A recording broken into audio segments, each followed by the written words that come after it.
Welcome to Not Milk Never Milk. Subscribe if you're lactose intolerant.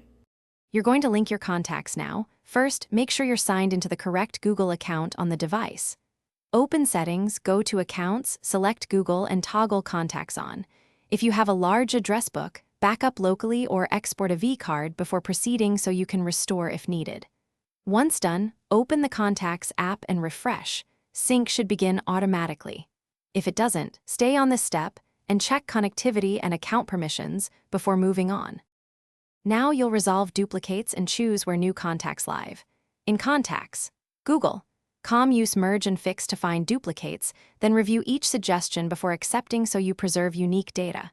Assign labels for groups and set your Google account as the default for new contacts in the Contacts app to avoid fragmentation. For conflicting fields, open the contact and pick the primary email or phone number you want synced. Once organized, force a sync to push changes to all devices. Finish by forcing a manual sync.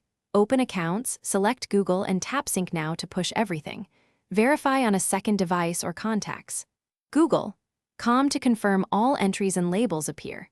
If sync stalls, clear the Contacts app cache or remove and re-add the Google account. That often resolves permission or token issues.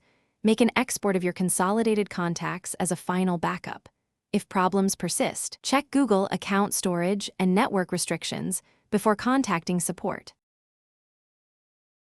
Thanks for watching. If this was helpful, leave a like and consider subscribing. See you next time.